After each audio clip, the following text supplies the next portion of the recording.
Hey friends, if you cannot type in the search bar on Windows, then please watch this video. Now, people have been facing this issue quite often, and in some cases, there's no resolution except for a cloud reset. But I'll go procedurally. So, it means that you're not able to type here. So, first of all, just restart your computer. Right click on the start button, shut down or sign out, and restart. Or go to settings, go to Windows Update, click on check for updates, install all updates and restart it. But if this doesn't work, then search for task manager in the Windows search bar and open task manager. Wait for it to load.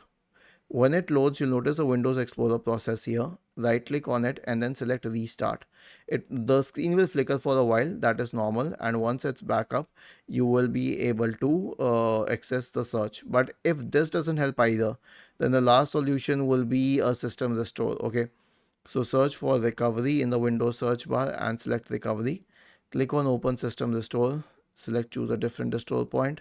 Next, choose a good restore point. Next, and then click on finish and finally on yes to initiate the system restore process. Was this helpful? If yes, then please subscribe to the channel.